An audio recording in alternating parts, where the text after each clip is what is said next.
Nous retrouvons pour cette 10e partie de vidéo consacrée aux prévisions et prédictions 2019 et pour les années futures.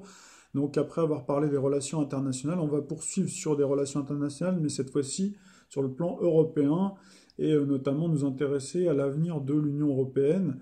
La monnaie, on en a quand même pas mal parlé, on a déjà fait toute une série de vidéos au cours, juste avant le début de la Coupe du Monde, donc en juin dernier. Donc là, je vous propose de vous y référer. Là, on parlera beaucoup plus de l'élection, on parlera des enjeux aussi sur le plan politique.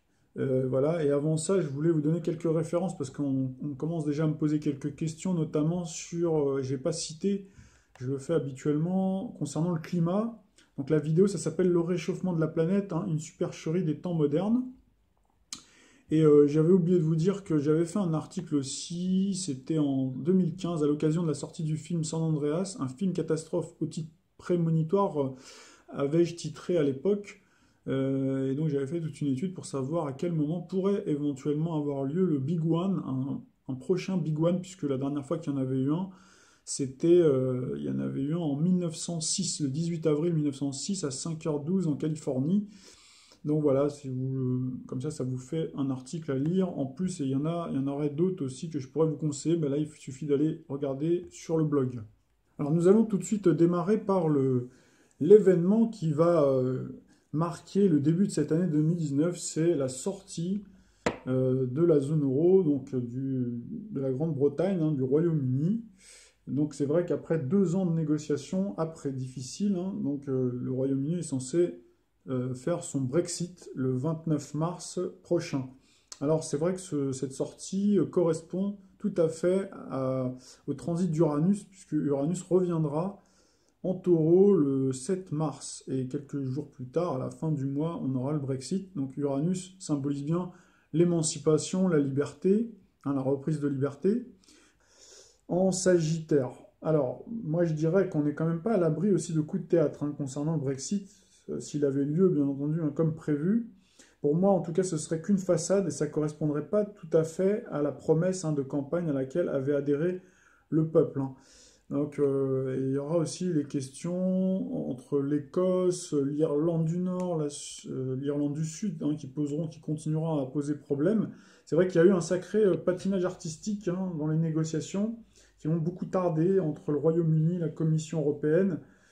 Alors pour moi, c'est aussi une manière, la manière dont ça a été conçu tout ça, ça a été une manière aussi de montrer aux partisans du Frexit en France et ailleurs, hein, dans les autres pays de l'Union européenne, que ces modalités juridiques écrites par les européistes, en réalité, c'est une voie sans issue, dans le sens où, alors peut-être pas sans issue, le mot est peut-être un peu fort, mais en tout cas, ça ne permet pas d'avoir un Brexit, hard Brexit comme dirait l'autre, ou un Frexit total.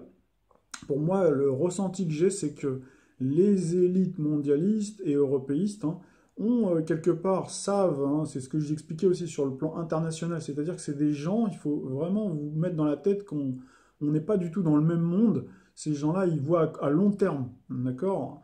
Nous, on travaille, on essaie de gagner un petit peu notre vie, voilà, on fait des projets à court terme. Eux, c'est des gens qui planifient sur, vous voyez, ils s'occupent de pays, hein, donc ils planifient sur 10, 15 ans, comme on dit, gouverner, c'est prévoir. Sauf qu'ils ne prévoient pas toujours dans les intérêts du peuple, hein, c'est toujours malheureusement dans dans leurs intérêts à eux. Et donc ils savaient qu'avec le système qui a été monté, qu'il y allait avoir une contestation de plus en plus importante des peuples européens. Voilà, contrairement à ce que nous avaient promis les tenants des européistes avec Maastricht, ils nous avaient dit que ça va être formidable, il va y avoir une croissance extraordinaire, etc. Bon, ben, vous voyez, 1992, hein, vous voyez, on est en 2018, fin 2018, bientôt 2019. Elle est où la croissance hein. Donc voilà, on la cherche. Et donc on voit bien que ça va mal, la preuve, hein, sinon il n'y aurait pas nos compatriotes tout de jaunes vêtus qui seraient dehors. Donc là, tout ça pour vous dire que tout ça c'est prévu, c'est-à-dire qu'ils savent à peu près à quelle époque hein, les gens vont commencer à se rebeller, vont commencer à se dire mais attendez, là tout ce que vous nous avez promis, ça va pas, il y a quelque chose qui va pas. Donc quelque part ils préfèrent, moi c'est comme ça que je le ressens, hein, ils préfèrent toujours garder la main, y compris même sur la dissidence, vous voyez. Donc tout est monté comme ça, et même, vous voyez, dans les modalités juridiques, etc. Pour moi, hein, j'avais dit, donc vouloir sortir de l'Union européenne, et même de l'euro, hein, par les règles du jeu établies par des personnes en fait qui sont à la fois d'une certaine manière juges et parties. Hein, c'est un peu un leurre, hein. Donc accepter de reconnaître la sortie par l'article 50, ça vous allez beaucoup en entendre parler, hein, pour ceux qui ne sont pas au parfum, hein, du traité du fonctionnement de l'Union européenne, c'est reconnaître implicitement en fait que le traité de Lisbonne, hein, qui a été une forfaiture, hein, qui a été ratifié le 13 décembre 2008. Vous voyez, on se retrouve là dans le Sagittaire encore une fois. Hein, donc c'était en congrès, hein, c'est-à-dire que le peuple, hein, si vous vous souvenez bien, le peuple avait dit non en 2005 au cours d'un référendum, hein, et puis finalement on a réécrit dans leur dos, on a réécrit finalement le texte, hein, qu'ils ne voulaient pas, hein, d'accord? Donc ça, c'est une trahison, hein. Appelons un chat un chat. Et d'ailleurs, si vous écoutez les tenants, ceux qui ont écrit les textes, hein, ils vous disent bien qu'ils ont écrit les textes de manière à ce que personne ne sorte jamais. On voit des gens comme Guy Verhofstadt, par exemple, qui disaient oui, on ne laissera pas sortir la Grande-Bretagne. En tout cas, on voit également d'ailleurs les tenants, ceux qui avaient soutenu, hein, pendant la campagne le Brexit, hein, contre ceux qui faisaient le Remain, c'est-à-dire les gens qui étaient pro-européistes, hein, vous voyez qu'ils ont démissionné. Alors là, il faut regarder les détails. Pourquoi ont-ils démissionné et pourquoi a-t-on aujourd'hui Theresa May, qui n'est pas, elle, une partisan du Brexit. Donc c'est assez étrange, effectivement, que c'est une personne. C'est comme si vous aviez, je sais pas moi, Alain Juppé, par exemple, qui est plutôt un pro-européiste, hein, voilà, qui était nommé pour négocier avec l'Union européenne dans l'intérêt justement de ce que le peuple a énoncé, c'est-à-dire une sortie, hein, un Brexit. Donc là, il y a un truc déjà qui coince à ce niveau-là. Donc déjà, on voit que tout est fait un peu pour savonner la planche, hein. Voilà. Et après, là, il faut juste regarder aussi la presse, hein, à chaque fois, hein. Chaque fois, on voit les... C'est quand même compliqué, hein. 2 ans, voilà, pour sortir. Donc pareil, hein, pour l'euro, hein, pour moi, ça se fera. Ça se fera, c'est bien parce qu'en fait, la monnaie unique aura rempli quelque part son office d'avoir siphonné les richesses des nations et des peuples, hein, qu'il sera temps de passer à un autre système monétaire éventuellement, donc qui pourrait être mondialisé. Donc ça, j'en ai parlé aussi dans les vidéos. C'est-à-dire qu'en fait, l'euro, contrairement à ce que prétendent certains économistes, alors à l'époque, on nous disait que c'était formidable, hein, l'euro, hein. Maintenant, de moins en moins, vous voyez. Alors toujours à la télé, vous verrez, hein, tout est fait pour qu'on reste dans l'euro. Parce que l'euro, vous avez vu qu'il y a une cote mal taillée. Et en fait, si vous voulez, c'est une monnaie qui n'est pas du tout adaptée, hein, pour l'économie du Sud, ça on l'a dit. Et vous voyez que même les économistes, hein, qui sont pourtant contestataires de cette monnaie, donc en fait, ce n'est pas, contrairement à ce que certains disent, une imbécilité pour les marchés financiers et les grands industriels, hein, pour lesquels cette monnaie a été mise en place. Alors ça, je dirais que c'est du pain béni et même un marchepied pour une nouvelle monnaie mondiale. Moi, c'est ce que j'ai expliqué, c'est que cette monnaie-là, pour moi, elle n'est que provisoire, quoi. Quelque part, c'est un galop d'essai avant là, une monnaie beaucoup plus internationale, beaucoup plus mondialisée. Et par contre, hein, donc on voit bien, du côté du peuple, par contre, on voit bien la souffrance, car ils sont, si vous voulez, la variable d'ajustement à la place de la monnaie, que l'on pouvait autrefois dévaluer jadis, hein, quand on avait le franc. Alors quand il y avait le franc, bien entendu, tout n'était pas merveilleux, on est bien d'accord, hein, que à cette époque-là, c'était pas non plus, il y avait période de crise aussi, etc. Mais enfin, l'euro a vraiment aggravé, et là je vous renvoie vraiment sur les vidéos, on a fait tout un travail là-dessus pour expliquer de long en large en travers, hein, pourquoi voilà, toutes ces problématiques, ce déséquilibre. Donc si le Royaume-Uni est un candidat donc qui sort, l'année 2019 pourrait nous réserver une surprise, donc on va en parler de suite. Alors là, cette année pourrait très bien être une année d'élargissement. Quand je dis élargissement, puisque je parle de Jupiter, justement, qui élargit, hein, Jupiter, donc qui est bien dans son domicile, donc au niveau international, donc il pourrait permettre pas mal d'accords, hein. De manière générale, de toute façon, c'est une année où il pourrait y avoir, hein, des accords internationaux très importants qui peuvent être signés, hein. Ça, je l'avais dit, je crois, dans les premières parties. Mais là, on pourrait très bien avoir, alors qu'on a la Grande-Bretagne qui sort, on pourrait avoir parmi certains candidats à l'Union européenne, comme la Turquie, l'ancienne République yougoslave de Macédoine, le Monténégro et la Serbie. Donc moi je pencherais bien sur le Monténégro qui a été créé sous un signe Gémeaux hein, du 3 juin 2006. Hein. Donc il m'apparaîtrait pour moi en tout cas comme un candidat sérieux, plus sérieux peut-être que les autres pour rentrer justement dans l'Union européenne. Donc voilà un petit peu mon pronostic, mais peut-être que les autres aussi hein, rentreront, je sais pas, mais moi c'est plus ce pays-là qui me vient, donc voilà, je me place, je me positionne sur le Monténégro pour pourquoi pas une entrée surprise dans l'Union européenne, alors que tant d'autres pays, en tout cas les peuples, demandent à en sortir. Nous devrions aussi beaucoup parler cette année de l'espace Schengen, donc qui va être remis en cause suite justement à tout ce problème hein, de flux migratoire. Donc moi je vois certains pays hein, qui pourraient justement le remettre en cause comme ça momentanément ou fermer les frontières pendant quelques temps, éventuellement après les rouvrir. Voilà, mais il y aura quelque chose en tout cas qui se passera et on aura en tout cas un débat où le débat pourrait avoir lieu, voilà, comme on sera dans l'ère aussi où on voudra cacher beaucoup la vérité, hein, les grands mensonges comme j'avais dit, donc peut-être que ce débat aura lieu en catimini, qu'après il y a des décisions qui surviendront comme ça. Donc là, bien entendu, pour avoir après l'info, il faudra regarder la presse dans toute sa largeur et pas simplement regarder les médias mainstream qui souvent se focalisent sur un sujet, vous voyez, ils feuilletonisent, hein, à chaque fois c'est un sujet en chasse un autre, c'est jamais très complet finalement. Il reste encore un peu les médias, des chaînes classiques, hein, chaînes historiques, où on voit, bon, ils font un panorama, mais les chaînes en continu, voilà, ils choisissent un thème et souvent ils le martèlent pendant un petit moment, puis après ils passent à autre chose. Donc voilà, Schengen, pour moi, il y aura quelque chose. En plus, quand on regarde la carte du ciel, donc qui a été signée le 14 juin 1985, donc on voit que l'espace, donc c'est un thème Gémeaux. Gémeaux, on va avoir Jupiter, Jupiter justement, hein, qui est en train de, vous voyez, qui va faire une conjonction avec Uranus, donc qui va activer toute cette zone-là. Et puis on va avoir en parallèle Uranus justement, hein, il y a un écho qui se fait où on voit Uranus qui va être sur la lune noire, enfin lune Vénus, hein, avec cette opposition à Pluton. Donc vous voyez que là, il peut y avoir effectivement, Pluton c'est l'astre quand même des remises en question, hein, des destructions, etc. Donc il peut y se passer quelque chose au niveau des pays hein, signataires. Hein. Il y en a qui peuvent transgresser pour un moment. C'est arrivé d'ailleurs, il me semble, oui, de mémoire, je crois que l'Allemagne à un moment donné a laissé rentrer les migrants, et puis après elle a refermé très vite les frontières, je crois qu'il y en a peut-être même un autre, il me semble, de mémoire, donc là il faudrait vérifier. De manière générale, hein, on voit bien que donc en Europe et même partout dans le monde, on voit qu'il y a un néo-nationalisme hein, qui s'impose de plus en plus, et ça on l'avait dit, même si au niveau de l'interprétation, il y a eu de ma part, quelques erreurs, je pensais que ça allait aller beaucoup plus loin.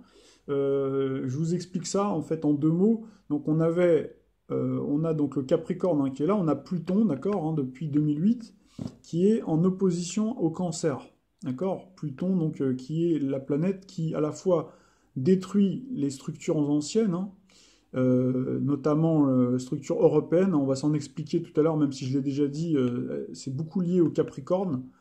Voilà, Pluton, donc, qui détruit en même temps. Donc, moi, j'avais pensé qu'à un moment donné, ça allait détruire l'Union européenne pour qu'après, chaque pays prenne si vous voulez, sa liberté hein, totale, quoi, réellement. Mais en réalité, non. C'est-à-dire que vous avez Pluton donc, qui, effectivement, régénère le Cancer en étant en opposition.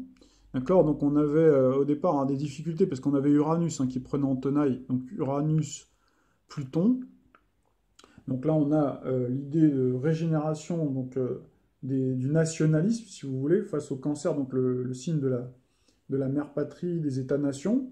Donc il y a réveillé, ressuscité, et là on trouve bien ressuscité, parce que Pluton c'est la planète de la mort, mais aussi de la résurrection, donc il ressuscite les revendications nationales, hein, au détriment des partis dits traditionnels, c'est-à-dire de l'establishment. Donc l'establishment c'est le Capricorne, hein. Les traditions qui sont représentées par le Capricorne, donc depuis 2008. Donc on voit bien qu'il y a une destruction, c'est vrai, à chaque fois on le voit, si on prend par exemple l'exemple de l'Italie, hein, on a bien vu Matteo Renzi, par exemple, au cours de l'élection, la dernière élection qui a eu lieu, on a vu qu'il a démissionné du parti voilà, le parti traditionnel, hein, d'ailleurs, parce qu'il avait perdu, et puis voilà, qui représente bien l'ancien monde, si vous voulez, l'establishment. Voilà, et puis on a vu après les partis nationalistes, hein, comme la Ligue du Nord et le mouvement 5 étoiles, finalement, qui sont au pouvoir. Ça, on est bien d'accord.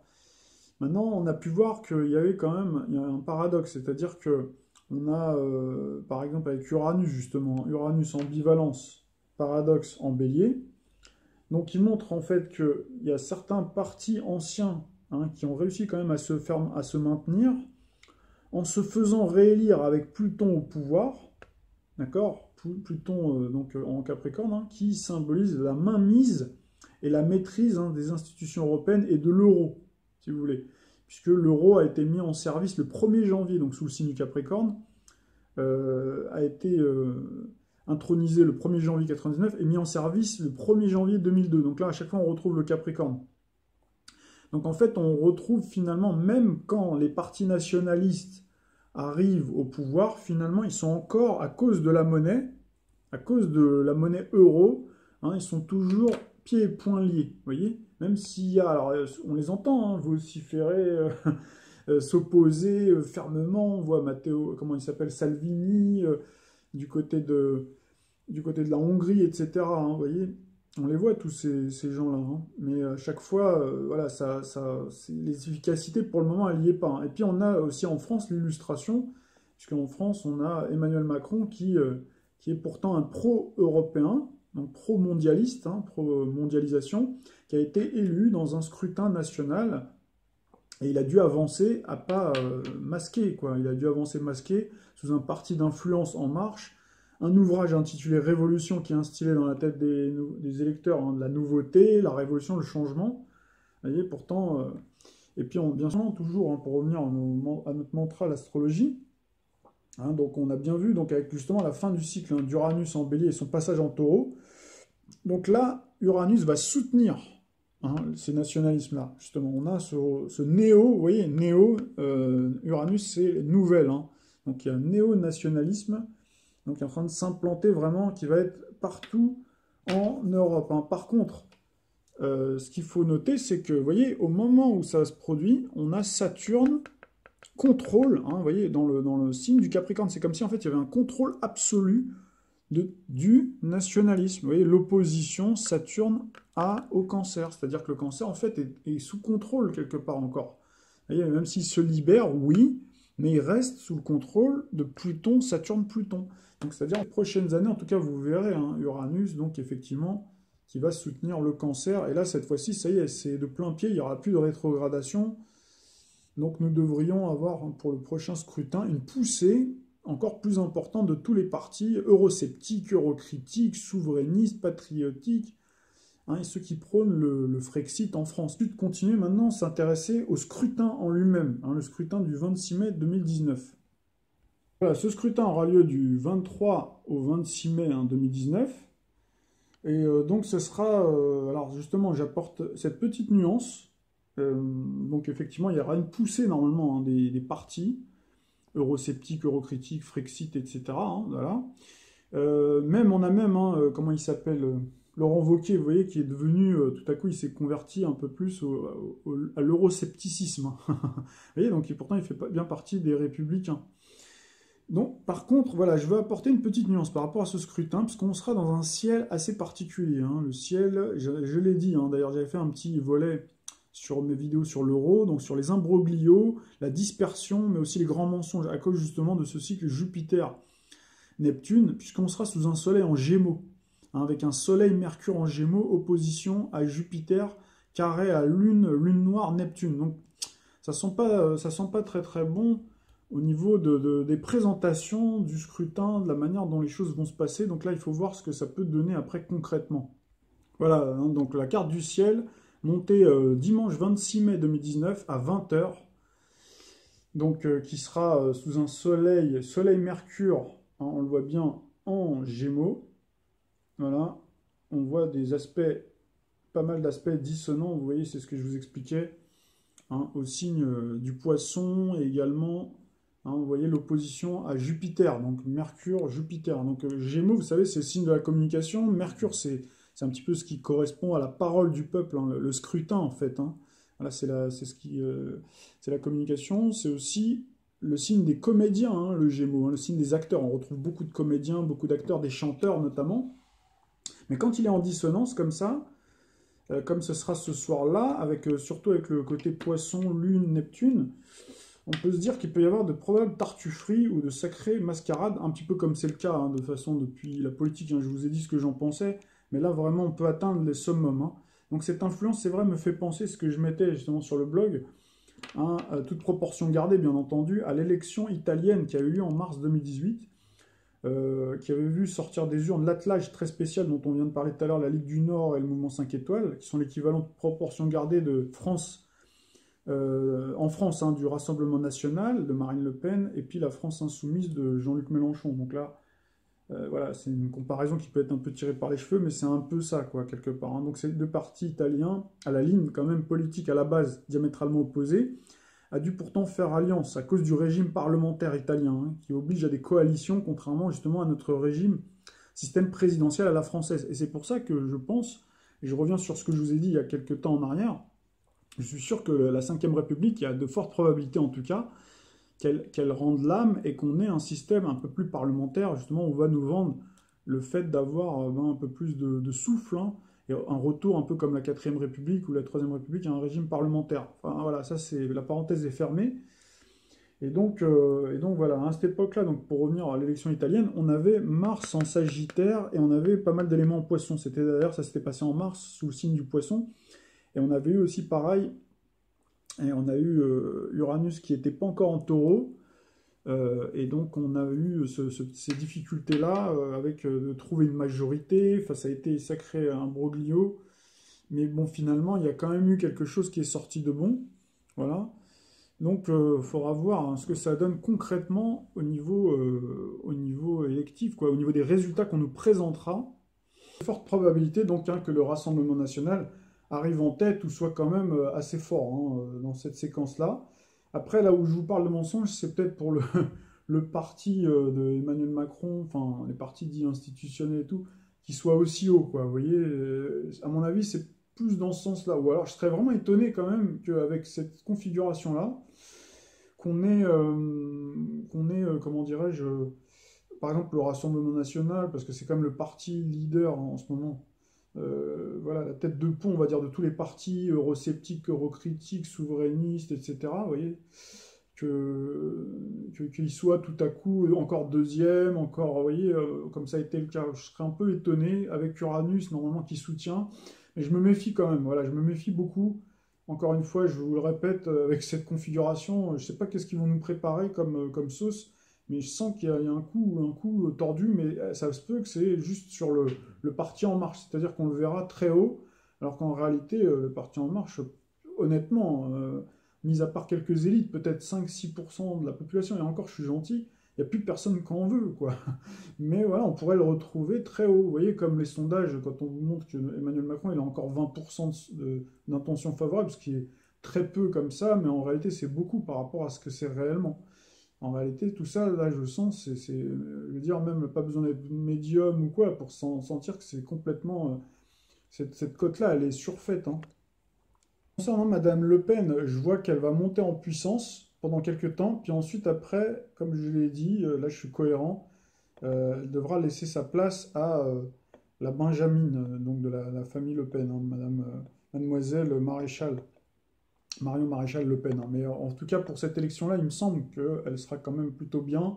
Sur 2019, c'est plus, les ennuis vont commencer plutôt à la fin 2020. Mais on voit déjà qu'elle a des difficultés. Hein. Je crois que j'en avais parlé, il me semble. Donc ils vont lui chercher des poux, etc. pour après petit à petit lui dire en gros c'est bon quoi, t'as fait ton temps, maintenant faut que tu laisses la place à d'autres. Hein. Dans la France insoumise de Jean-Luc Mélenchon, là je vois des résultats plutôt mitigés, un petit peu dans la lignée de ce qu'il a fait, je vois ni plus ni moins. D'ailleurs, les Verts, moi je les sens revigorés, en tout cas pour cette élection-là. mieux, peut-être mieux que ce qu'ils ont fait dans le passé, je dirais. C'est vrai que dans les élections européennes, je crois qu'ils se sont quand même plutôt pas mal comportés. D'ailleurs, vous voyez, concernant maintenant les partis Frexit, hein, ceux qui proposent vraiment un Frexit sans concession, donc vous avez vu qu'on a deux partis. On a le parti des Patriotes de Florian Philippot, qui justement, j'avais dit, en claquant la porte hein, du FN et en fondant, ça c'est en 2018, hein, j'avais écrit ça en 2017, et en fondant son mouvement des Patriotes, l'ancien chevènementiste a décidé de revenir à ses fondamentaux tout en élargissant plus loin sa ligne politique vers le Frexit. Hein, il vient du coup renier sur l'espace de François Asselineau qui avait initié cette idée il y a maintenant plus de 10 ans. Ce candidat du signe de la Vierge ascendant Vierge était l'invité surprise, hein, qui s'était d'ailleurs distingué pendant la campagne présidentielle comme le candidat du Frexit. Contrairement au président de l'UPR, boycotté par les médias depuis des années, sauf pendant la campagne présidentielle à cause des règles électorales en vigueur, l'ancien bras droit de Marine Le Pen semble au contraire bénéficier pour le moment d'un relais médiatique plus conséquent que son aîné. Le système médiatico-politique, bien qu'hostile à la sortie de l'Union européenne, a décidé de médiatiser plutôt le fondateur des Patriotes, encore étiqueté dans l'esprit des gens FN, ce qui aura tendance à reléguer et connoter cette idée à l'extrême droite de l'échiquier politique. À l'inverse, François Asselineau, qui a depuis les origines, hein, vocation à se placer au-dessus du clivage droite-gauche, avec une stratégie d'abord de rassembler sur la priorité de sortir de l'Union européenne par une reprise en main de la souveraineté du pays avant de recommencer à faire de la politique, comme au bon vieux temps, reste persona non grata. Le but ne serait-il pas de diluer cette voix qui monte en puissance dans le pays, une manière habile de canaliser et discréditer cette nouvelle force politique en pleine effervescence dans les prochaines années et la contrer pour qu'elle ne soit pas majoritaire dans le pays et n'arrive donc jamais au pouvoir. Donc en tout cas, ce que je peux rajouter cette année, c'est que ça, je le maintiens. C'est-à-dire que c'est exactement ce que je vous expliquais tout à l'heure. C'est-à-dire qu'en fait, tout reste sous contrôle, même les partis pourtant qui prônent le Frexit, etc., restent sous le contrôle en réalité de l'Union européenne. Et d'ailleurs, vous voyez la division en escadrilles, c'est-à-dire vous voyez M. Philippot qui, autour des années 2008-2009, hein, rejoint le FN, après il le quitte au moment où vous avez le parti de M. Asselineau qui monte. Et ça d'ailleurs, nous l'avions dit dans nos prévisions, les prédictions, cette fois-ci c'était de 2000... c'était l'année juste avant, voilà. Vous voyez, on avait dit, c'était en 2017, hein, c'était les prédictions, donc j'avais écrit ça en 2016, novembre 2016. UPR, j'avais pas cité M. Asselineau, j'avais mis le leader de ce nouveau parti créé en 2007 fera de plus en plus d'émules et entendre sa voix souverainiste dans le paysage politique français. Et donc vous verrez, hein, M. Asselineau qui se plaint de ne pas être reçu dans les médias, on voit que de plus en plus, d'ailleurs il l'est de plus en plus reçu, il a une lune en taureau, et il est du signe de la Vierge, donc à mon avis il sera de plus en plus invité, vous le verrez, mais vous voyez il l'est au moment où finalement, bien sûr, hein, qu'il y a de plus en plus de gens qui se rendent compte que ça va pas, que tous les autres partis ont déçu, donc ils essayent maintenant ce nouveau parti, mais vous voyez il y a ce système en fait où on transvase.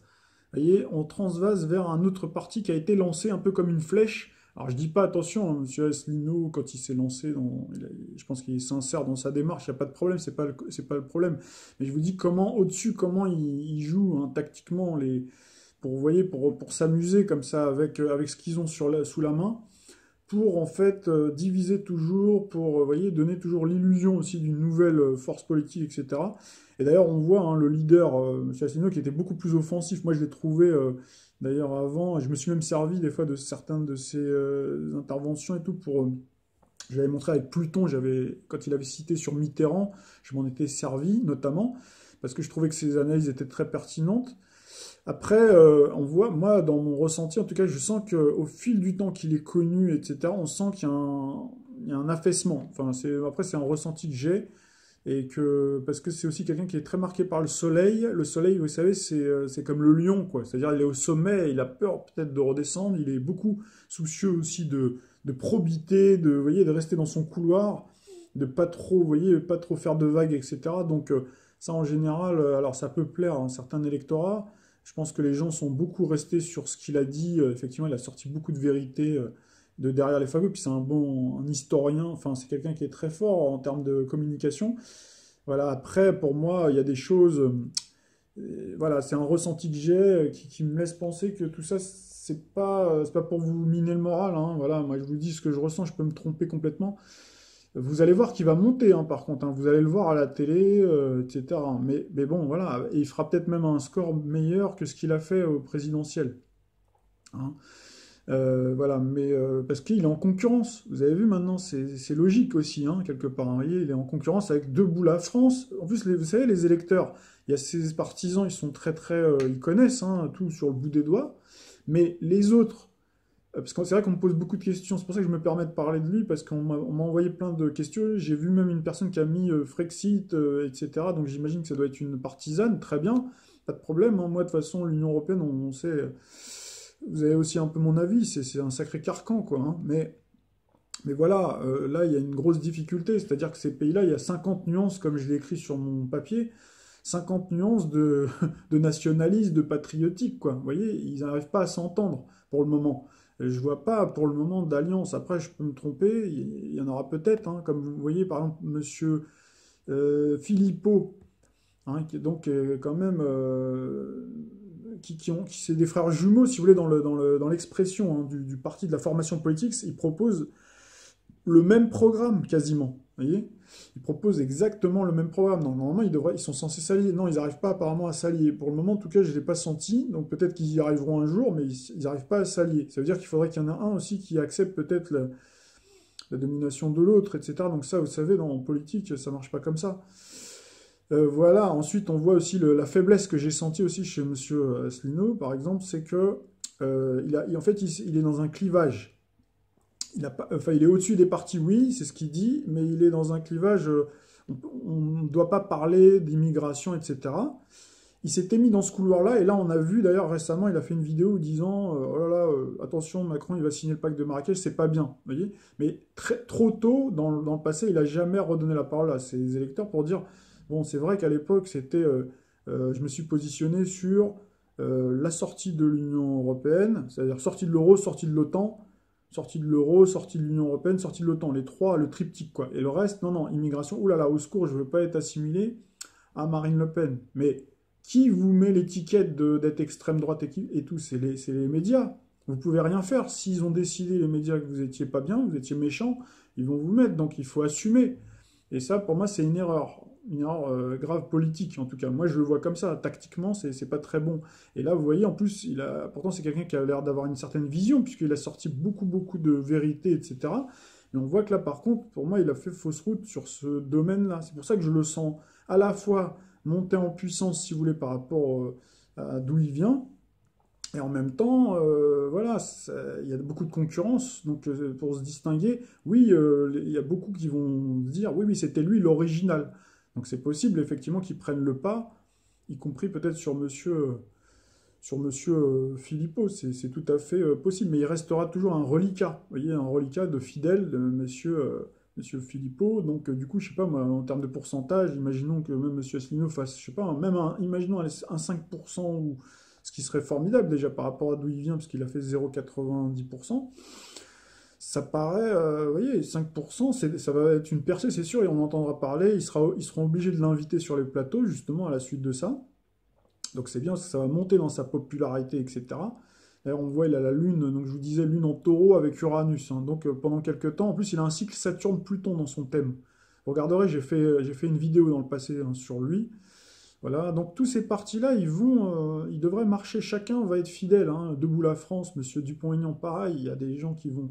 Il est du signe du poisson, donc normalement, il devrait aussi plutôt bien fonctionner, ou en tout cas faire à peu près le même score que ce qu'il a fait, hein. Il a mis du temps avant d'arriver à 4-5%. Vous voyez, il est toujours resté dans les starting blocks. C'est pareil pour lui, si on le prend.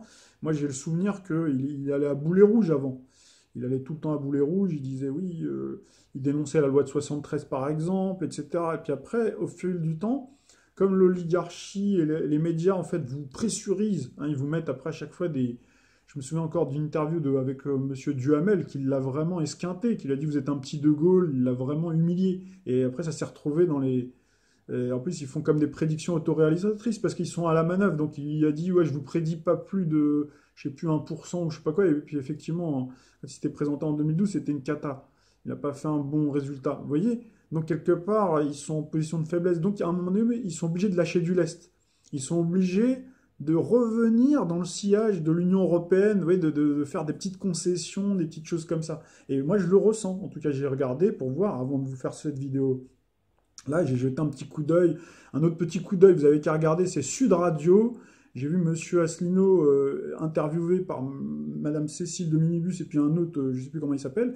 À un moment donné, elle lui pose une question parce qu'en fait, il a fait intervenir, comment il s'appelle je crois que c'est le fils de Carla Bruni, hein, mais qui apparemment qui est un surdoué, un petit jeune, très très dynamique, super bon.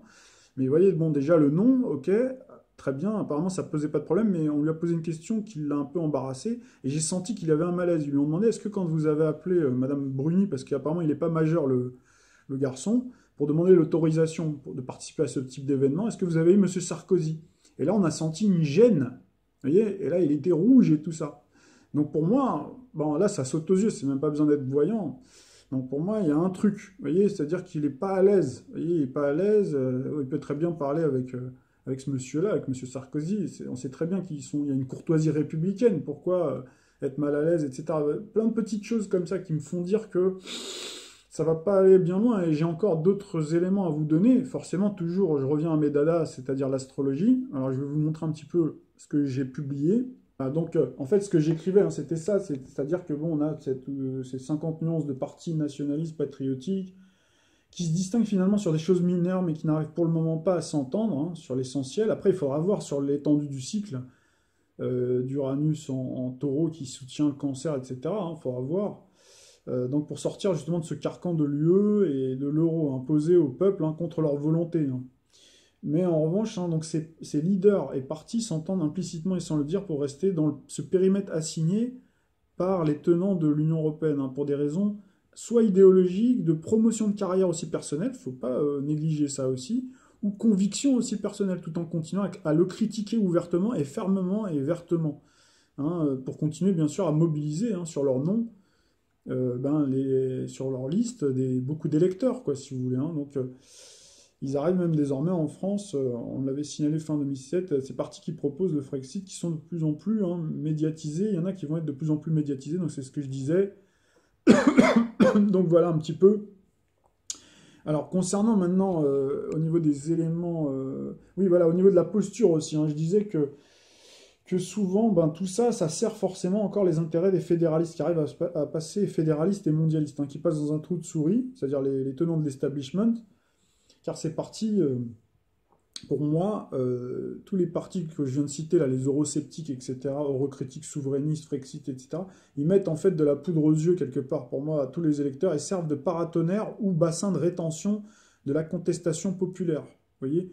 C'est comme si en fait vous aviez l'Union européenne et puis les instances au-dessus, vous voyez, ou l'État profond, la plutocratie quelque part, comme je vous ai dit, qui a créé, ou qui utilise les forces existantes hein, déjà voilà, pour canaliser tout ça ou pour faire émerger, quand ils le veulent, certains, voilà, comme le nationalisme hein, notamment, mais qui reste toujours sous contrôle. Et on a Saturne, vous voyez, Saturne qui va rester hein, jusqu'en 2020, toujours en contrôlant le cancer, en contrôlant le signe du cancer. Donc voilà un petit peu, et voilà ce que je peux rajouter également, c'est que vous verrez, dans chacun des partis ou des responsables politiques de premier plan, des dissidents ou des partis d'opposition hein, donc à l'Europe, etc., hein, ils ont tous, pour la plupart, hein, soit du Sagittaire, du Capricorne et du Verseau en même temps, soit l'un, soit l'autre, ou les trois en même temps.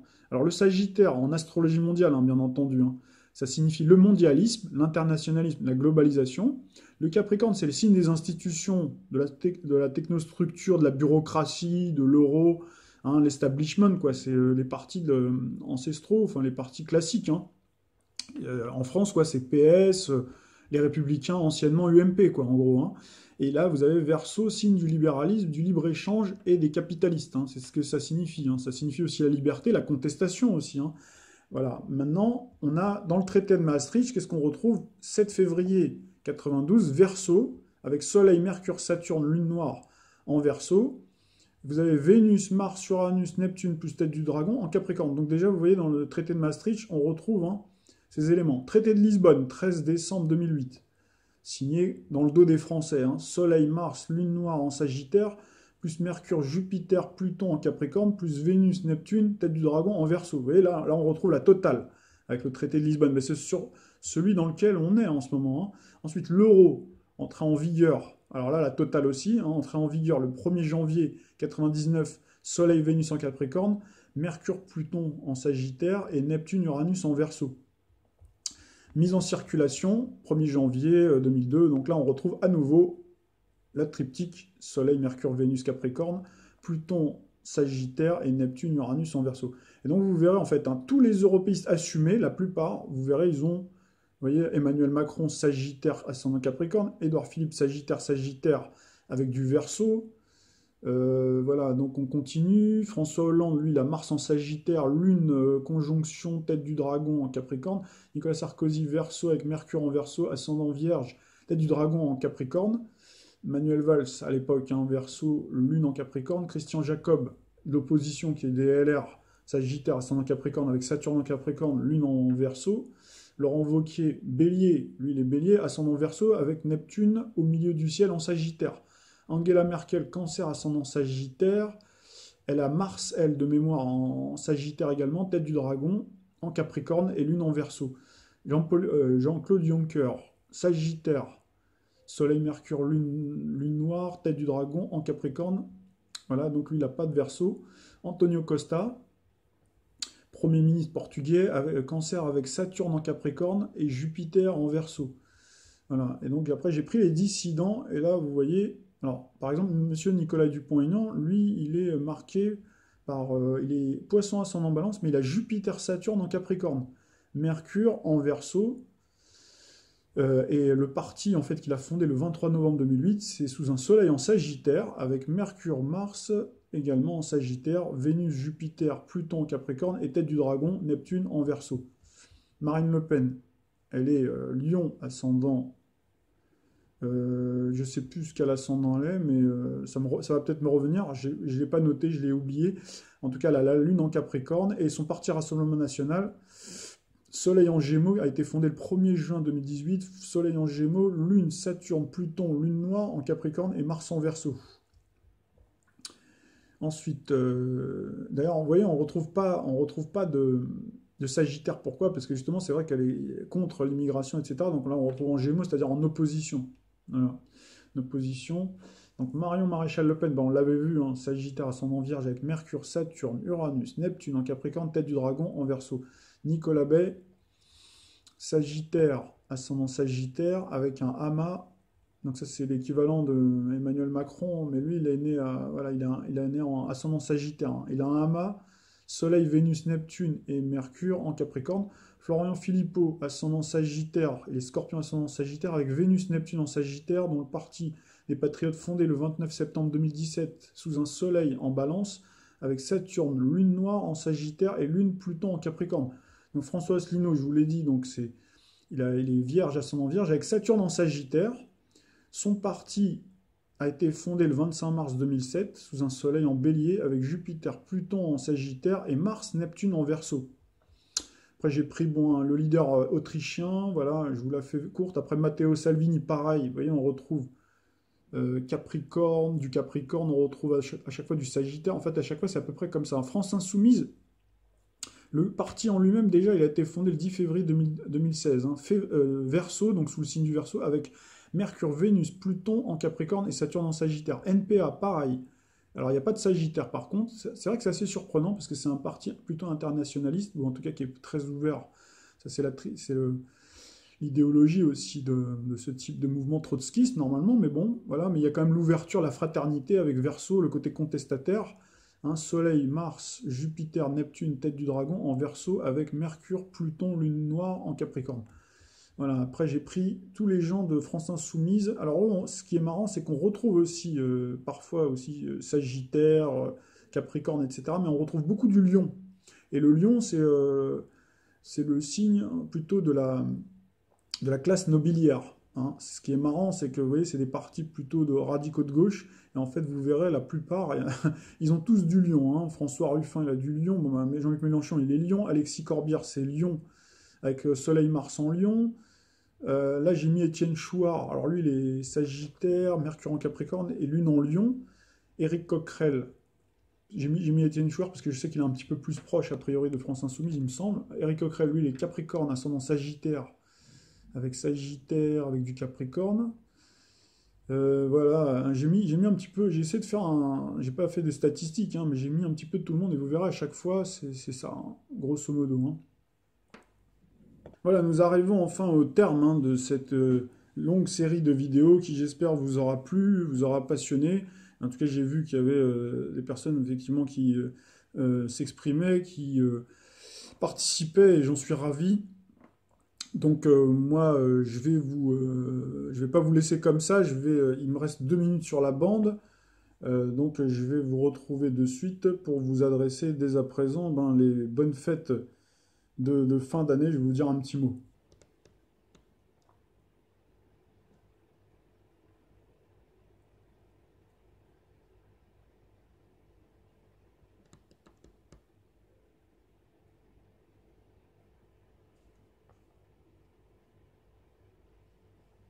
Je voulais finir avec cette vidéo mignonne des animaux en fait, hein, vous voyez, d'un chien qui vient aider un chat. Donc c'est aussi pour nous dire que les animaux sont vraiment là pour nous enseigner ben, beaucoup de choses et notamment ces valeurs de solidarité qui font si souvent défaut à nous autres, hein, les êtres humains.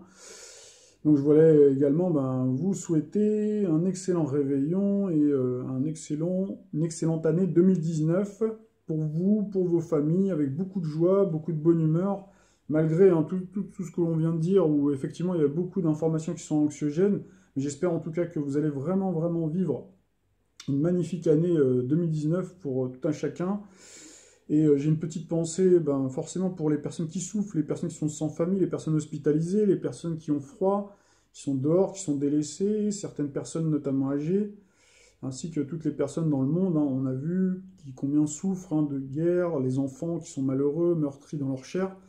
Donc après cette année 2018, à l'actualité plus que mouvementée, et vous avez vu la perspective qu'on a dressée pour 2019, donc j'ai pensé qu'un brin d'humour teinté d'un message très fort, hein, d'amour, de fraternité, donc distillé avec vraiment brio par Labajon, donc, qui est une comique pour moi hors pair, qui est vraiment dans la lignée de Coluche, que vous pouvez retrouver.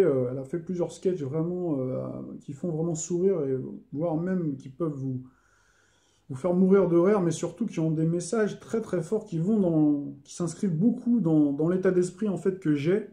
Depuis longtemps, je suis très très heureux vraiment de voir qu'enfin une comique de cette trempe-là eh ben, fasse ce genre de sketch-là. Donc je vous laisse avec...